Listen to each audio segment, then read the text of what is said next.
The views and opinions expressed on this podcast are those of the hosts and guests as individuals, and do not necessarily reflect those of advertisers or sponsors. This show is intended as entertainment and commentary only. The producers strive for verisimilitude, but nothing said on this podcast should be taken as fact by the listener or viewer without performing due diligence.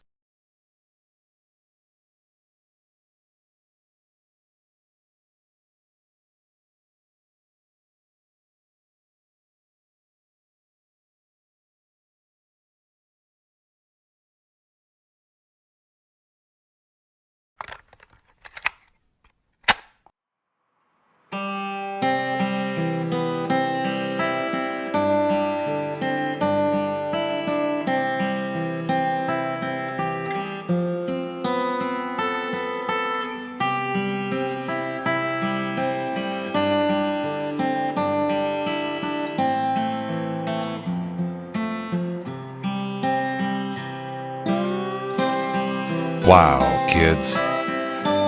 Been kind of a year, huh? Insurrection and attempted coup. Billionaires thrusting their penises into space. The pandemic, pandemicking along. What more is there to say? The existence, the physical universe, is basically playful. There is no necessity for it whatsoever. It isn't going anywhere. That is to say, it doesn't have some destination that it ought to arrive at. This is Keep Your Hat On, a show by three nerdy nobodies and one nerdy kinda somebody about nothing in particular. Keep Your Hat On is brought to you by the Narrowband Broadcast Network, NBBN. The focus is on you.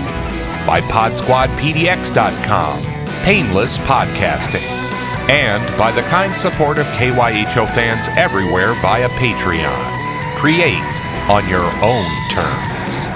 Shit, we got Space Force, we got Larry King, we got Omicron.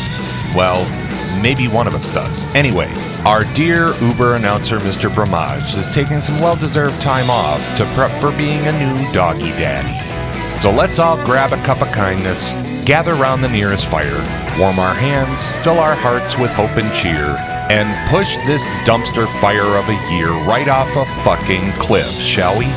For the last time in 2021, I'm Andrew, presenting Robert, Dr. Mark, and my good buddy, Chris. And hello and welcome back, fellow hats. This is Keep Your Hat On, the show where hell, even we don't know where we're going to go.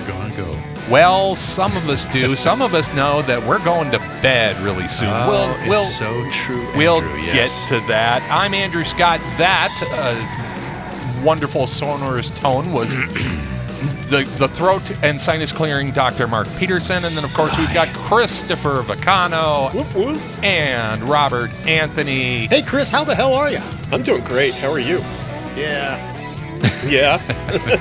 That's what he left me in text. I didn't get any extrapolation on that. It was just, nah. Well, look, folks, we are keeping it extra short today, and I know that sounds like a very hollow promise coming from me, but we really are, because we're wrapping up the year. It's New Year's Eve, and I'd love to say that we all got better places to be, but we really...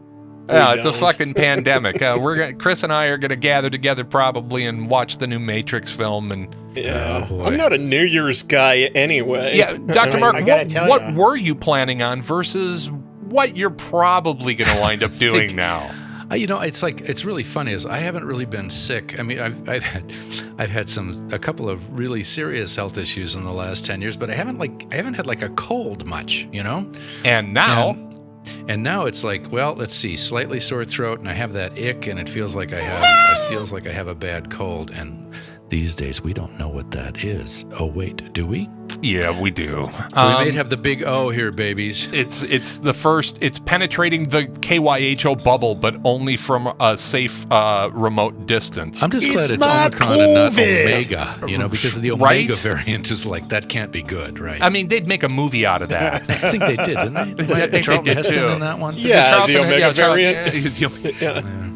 Yeah, so that's what I was going to watch. I was actually going to watch Don't Look Up, actually, tonight, which apparently rocks and rolls. And so, but I think I'm probably not going to make it. Well, look, if the virus has taught us anything, it's that if we really do wind up with an asteroid or comet, we are fucked. We can't even agree to wear a doily over our face to help out our fellow man. And, I dug this movie.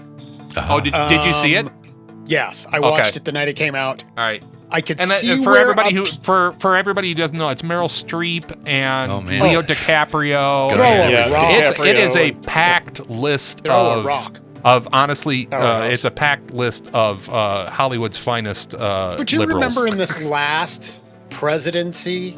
No, I don't. When, I'm trying there to was eradicate blocked that. it I was out. just going to say, I've eternal sunshine that fucker out of my head. Yeah. When we had a near miss with Yeah. with Oh, an there was asteroid. one. Yeah, there was Yeah. one. Yeah. So this is based off of that story, very loosely, but based off of this story. And you will find, what was it? Is it the space? What is it? Space Patrol now? Space Force. Space Force. This is exactly the nuts and bolts of this. Are true to life. This is what the true story is, right? Yeah. We had that near miss, and a few weeks later, we had Space Force. Right. Oh, that's right. Sort of. Oh, come on. No, they didn't. It's Really? not entirely like that. And it is like that, but those aren't exactly the reasons. This is like having confirmation bias confirmed, Right? It's like, Yeah. Yes, it is. Yeah. My sense was Space Force was more a response to the fact that the Chinese are ramping up their their space program. I'm and just going to put it out starting there to that lay the claims. asteroid happened a few weeks before, and I'm not saying that the Space Force was not already in the works, but it seemed to surprise even the military, the announcement. yeah, it's like Space Force wagging the dog, isn't it really? yeah. Something? Very Well, much so, yeah. and that's where I'm coming from. This Space Force, and look, to any of our serving people out in the KYHO land, even if you're in the Space Force, you are in the Space Force. Thank you for serving in the Space Force. I personally believe that we need a Space Force. I kind of question who started it and why. Yeah. What are we gonna? And I get this vision of load them up on the big Bezos penis thing and go fight something. Look, right? we really do have a serious existential threat to deal with when it comes to NEOs or near Earth objects. We've been ignoring it for decades. for decades. Yeah. It is time that this happened. I just think that for the most part, it happened under the watch of somebody who really wanted to be able to say, I set up an entire new department of the military. With two a people whole in new the branch. office. Right, with two people in the office. Well, here's the thing that's so peculiar about it to me is that it came out. I mean, first of all, the timing and the announcement, all of that, it was weird. But the fact that there was a television sitcom on the air called Space Force when it happened. Yeah, with tended Steve to like They weren't with bad. Steve- It was Steve Carell. Steve Oh, yeah. Carell That's right. It was and good. John Malkovich. Yeah, it was That's right. fun. Yeah. So it's not like it was it's a good lowbrow show. talent. Well, that's why the previous administration might have put it forward. That's all I'm saying. Is that Potentially. Because the little Orange ratings. watched Little a lot collusion. of television. Well, listen, folks, we got some sick people here. We're going to take a quick break. We're going to come right back, and we're just going to talk a tiny little bit about 2021 before we all lay our heads on the pillows and wake up in the brave new world of the same old shit in a different year. We'll be right back on the on the Narrowband Broadcast Network. I'm Andy. Andrew. That's Dr. Mark. That's Robert. That's Chris. Don't go anywhere. Bye. Yeah, Space Force, right? Hey everybody, Michael, your stalwart announcer here, the voice of the Keep Your Hat On podcast. We really hope you're enjoying the shows we put out every month and the bonus goofiness we try and throw in. If you do, we'd really appreciate your support. While we'd love it if you could help us out with a monthly donation by heading over to patreon.com/NBBN, please don't forget that you can also support us by telling your friends, relatives, the hot Amazon delivery guy, hell, your potted fern, about the show, and do the like, click, and subscribe thing. That's free, and it helps us out more than you might suspect. We just want to keep putting something good out into this bananas world at this extra bananas time, and we want you along for the ride. No matter what, thanks so much for audio visualizing. Now, let's get back to the show.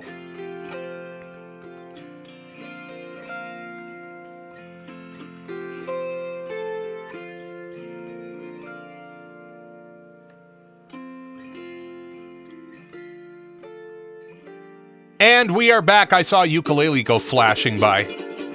That's free music, that is. We don't got to pay for that shit. Oh, not yet. But it's the four of us. We don't need to keep telling you our names. It's just my habit on microphone. But It's just the four of us. There you go. Chris, Thanks, you Ty. said that you had a little pick-me-up from a tail end from Space Force.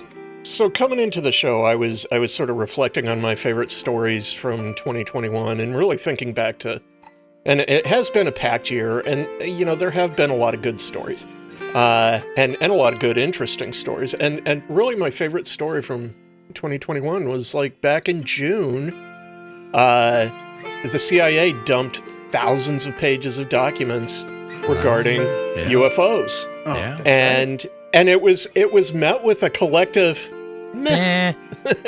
Yeah, I mean, We were all looking. there's We were like all looking at Ty, waiting for Ty to come out, like just like with his hair on fire. Oh, I like, read him. We know. We finally. There's nothing a there. task force looking into it. Okay, cool. And like we're Warren acknowledging Commission that, looked into the that we've at assassination? least been watching this. And yeah, to me that was kind of one of the big highlights of my 2021 was the UFO information dump and sort of the they're out there. It's nobody believes it's a big secret anymore. Did you see we're the watching redactions? it. We've been collecting all of this information. It gets a little more interesting because we picked up an FM signal from one of Jupiter's moons, which is kind of weird. We picked up a hut I from love the that, other side of the moon. That was the frequency that they were playing, like the complete side of the album, right? Right. It was the dark side of Jupiter's moon. Yeah. Yeah. The FM stations always used to do that. I'm just saying. Right? That's where you went out, did a line of coke, went to the bathroom with your girlfriend, came back 45 minutes later, and had to flip the disc over. Wow, you different One of my generation people. favorite. You need to look up the history of WLPX in Milwaukee, Mark. Okay. Or LPX and QFM, yeah. Or it's the commercial break in Wizard of Oz, right? One of my favorite stories from Larry King was, and a lot of people don't remember, certainly not of my generation, this is all apocryphal to me. Larry King was a lifelong broadcaster and DJ. And he tells this story once where he was in some little, FM radio station operating out of somebody's house or AM or something like that. But he goes and he had this habit of, he would put on, and I want to say, and I know that I'm conflating the two, he wanted to play Misty for me. And he would put that on because it was like a 9-minute long track, or it was some bird track or something, right? And he uses it to go to the bathroom. Sure. Oh no, actually it was an album side of something. And he went, okay, I got 32 minutes or however long it was. So he went to the bathroom and fell asleep. And that is a deep cut. Yeah, well, wait for it. Came back and somebody rings the phone, and it's like 3:40 in the morning, and he doesn't get calls at that time, but it's this older gentleman on the other end of the phone going, Larry, I really like your show, but I really want to come down there and punch you in the face. And Larry's like, what's going on here? Why? And he's like, I really like it when you play those album sides. I'm a Korean War veteran, and I'm stuck in a wheelchair, and I spend most of my time sitting up due to one of my injuries, but I really enjoy listening to your show, and I have my nurse turn it on because I can't use my hands anymore, or some other reason why he can't adjust the radio. And what wind up happening, he's just like, "Do you realize that record was skipping for 37 minutes long, and all I was able to hear was, I don't know, I don't know, I don't." And there are plenty of other stories in the annals of FM broadcast history where something like that goes south. But the annals of FM. The annals of FM radio. Yes. Well, I tell you what, get your vet to take care of that now. Right, Ty? What's your favorite moment from 2021? Give us one, because that's all we're doing. My favorite moment? New president. That's an easy reach, and I don't blame you. I'll say, not even new president. I'll say favorite, other president.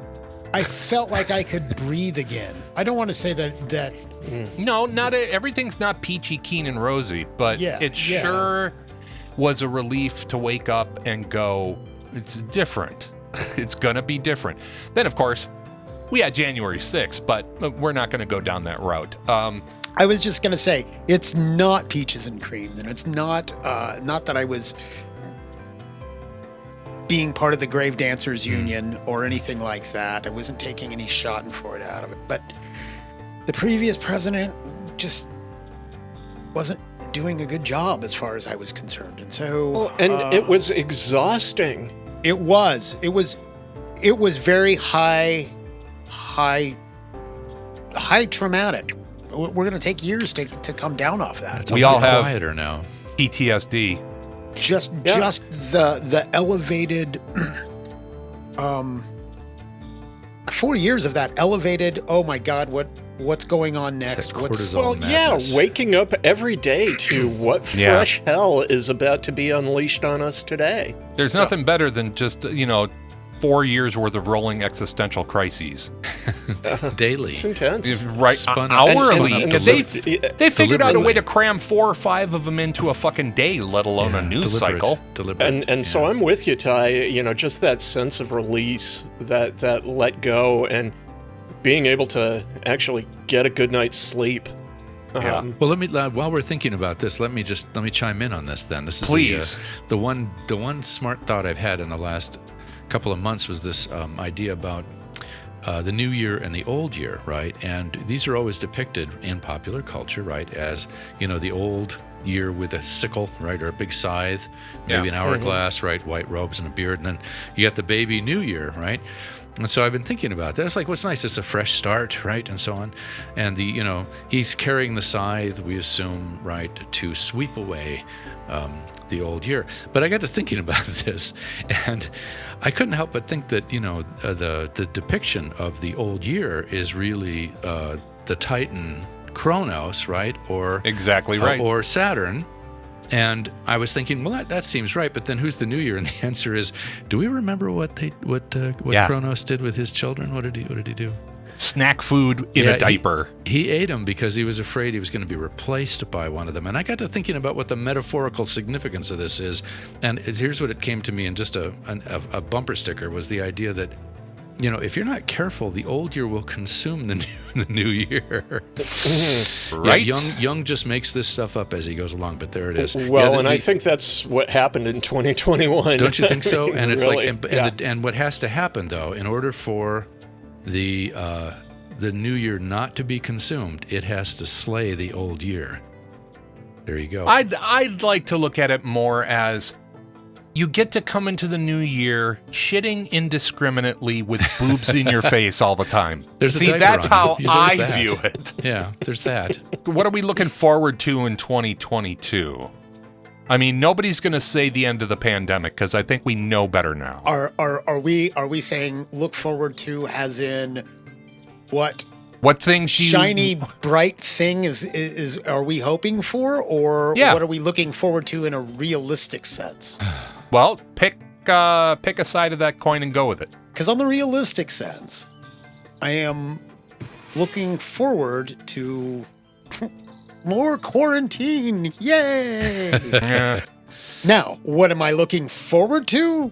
I'm looking forward to some more live music. I'm looking forward to everybody doing their part to where we can have live music and be in the room and be responsible adults and not get each other sick.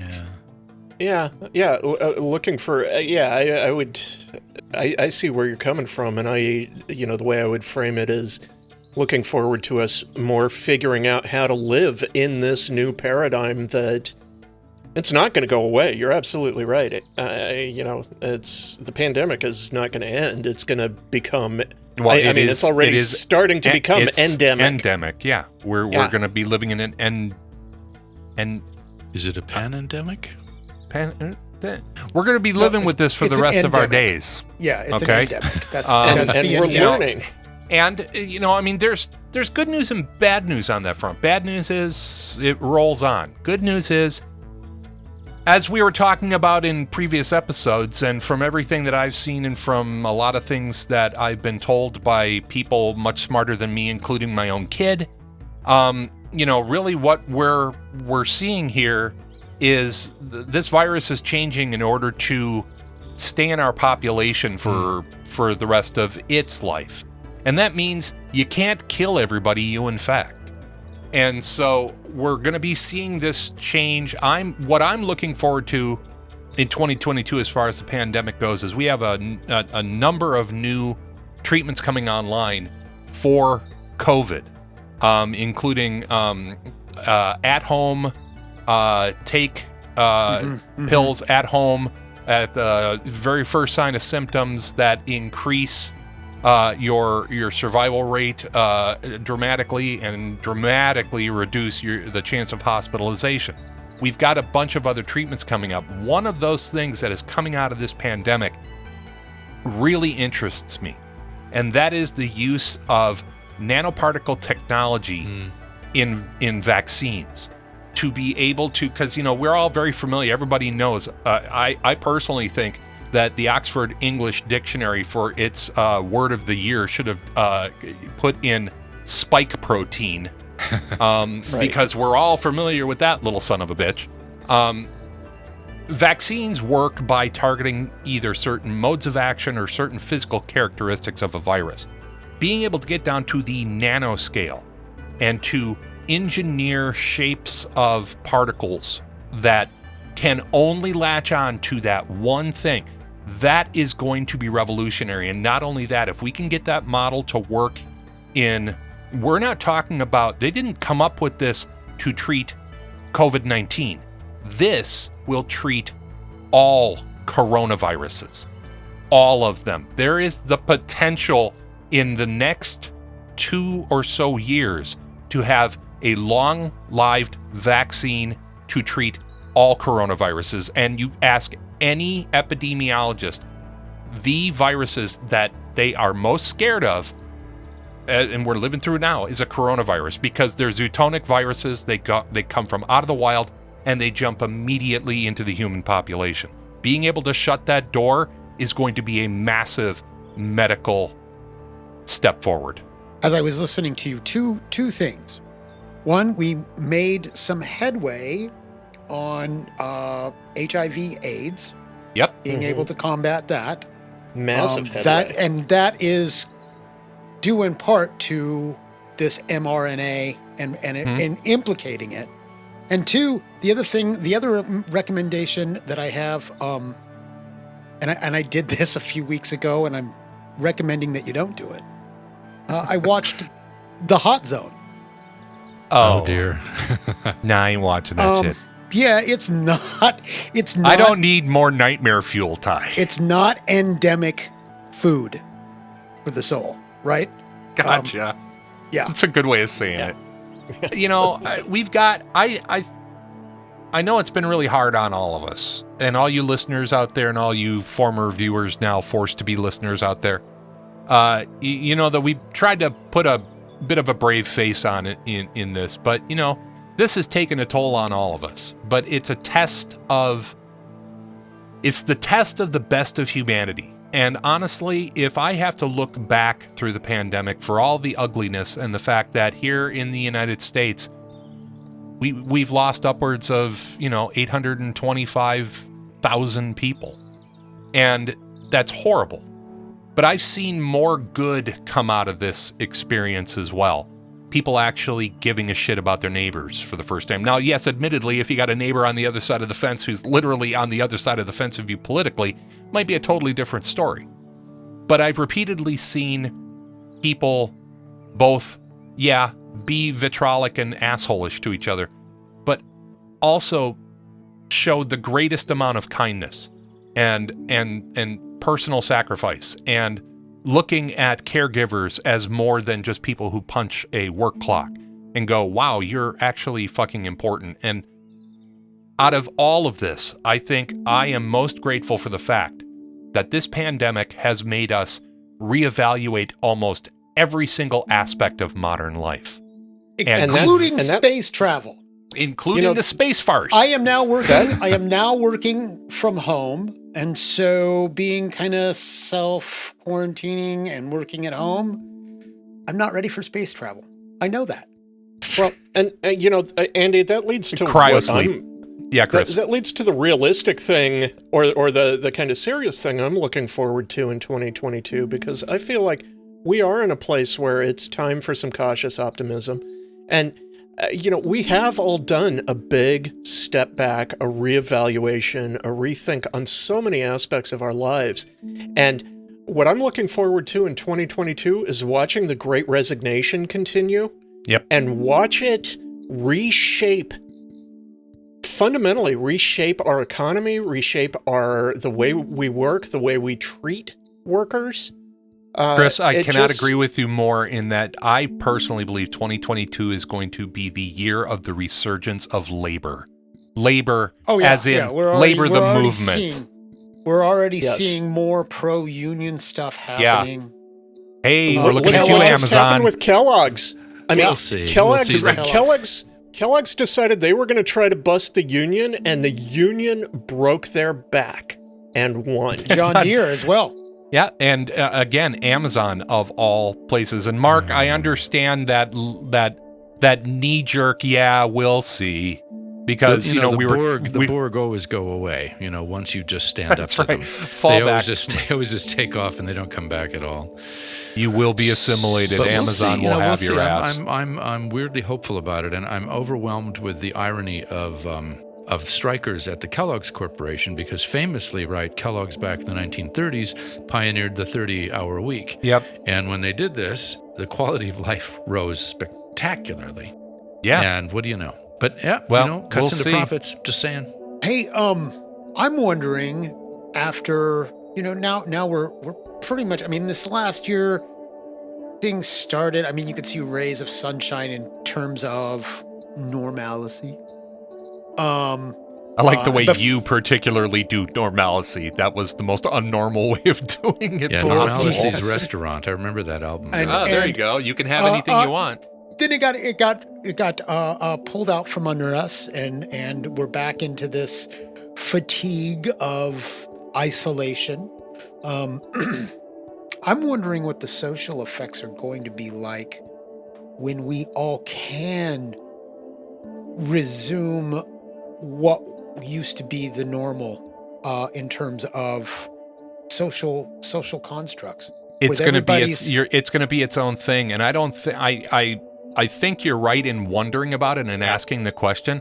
I really don't know what it's going to look like. Well, think about it. All our a lot of our social skills are in atrophy at this point. Oh yeah. Well, and some of them, not only and that, we're divided, some of them we realize that we don't even need anymore. That they were pleasantries that served no good purpose and had no real utility. But here, I like having my groceries delivered. I grew up. I was a grocery delivery boy for a year. And you know what? I like it. Whether or not I should like it depends entirely on how much those people are making who are taking those risks for me. So I got to say, I got to go out to the store because it's about the only damn thing I can do. Although I do it at times where traffic is low because the store is like right around the corner. Dude, your Winco is 24/7, man. Go at 2 o'clock in the morning. I used to love doing that. All the yellow tag meat on sale. That was awesome. Well, and stockers are always the coolest staff in the store. I mean, they're just... Because they're stoners. I like knew that when I everybody worked else. groceries. The stockers were the guys to hang out with. Well, listen, folks, we are wrapping it up here. This is New Year's Eve, and we know that you don't want to sit here listening to us ramble on, even though we don't have anything to say again. But we do have something to say, and that is we really value the people who have stuck with us here over the past 9 and some months. And we're grateful that you listen. We're grateful that you support us. We're grateful that you're there yet and that you are doing the things it takes to be safe and to try to bring this stupid ass experience that we're all forced to go through in for some kind of safe landing. But on behalf of Ty and Chris and Dr. Mark, I'm Andy. This is Keep Your Hat On. And we only got a few more minutes left in 2021. For good or ill, we say goodbye to that 1 year and we move into another. Have a fortunate new year if Right? you're listening. Have a gentle new year. As the Chinese say, may you live in interesting times, but nobody ever tells you that that note in that fortune cookie is actually a curse. That's not a good thing when you hear somebody say that. Yeah. But we wish you the absolute best 2021 New Year's Eve and the absolute most bestest 2022. We will see you all again real soon on Keep Your Hat On, because we may end up miles from here. Miles from here. Just Miles from there? miles. Miles from there. Miles. Dr. Mark, get your ass in bed. Take care of yourself, buddy. We'll talk to you on the other side. Bye, guys. See ya.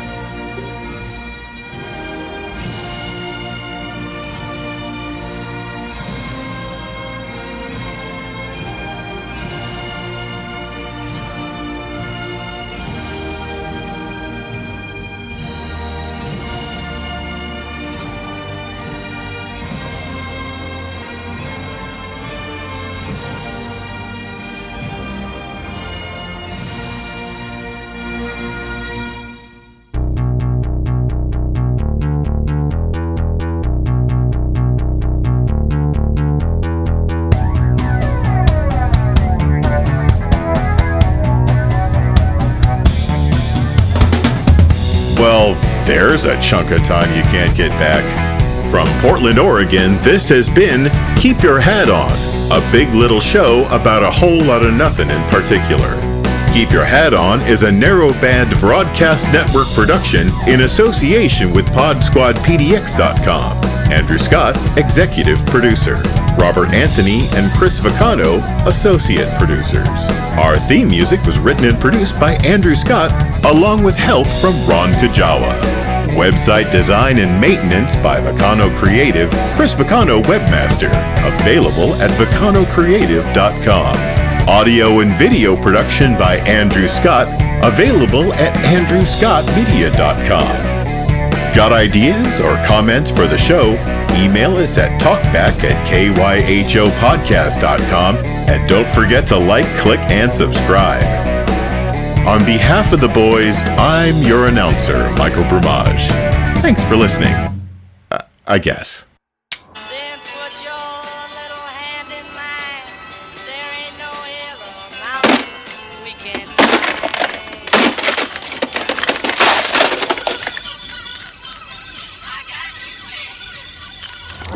NBBN. The Narrowband Broadcast Network. The focus is on you.